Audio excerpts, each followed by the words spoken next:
ಚಿಟ್ಟೆ ಹಿಡಿತದೆ. ಎಲ್ಲಾ ಕಡೆ ಇವನೇ ಕಾಣಿಸ್ತಾನೆ. ಇವನ್ ಜೊತೆನೇ ಮಾತಾಡ್ದಂಗೆ.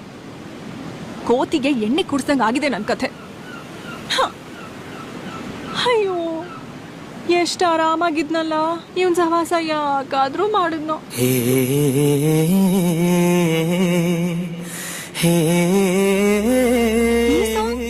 ಇಲ್ಲ,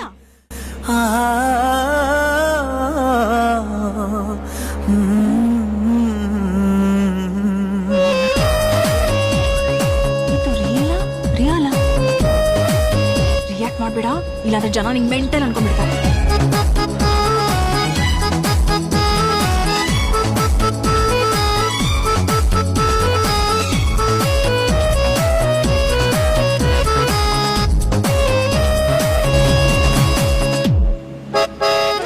ಡಿಸ್ಟರ್ಬ್ ಮಾಡ್ಬೇಡ, ಹೋಗು.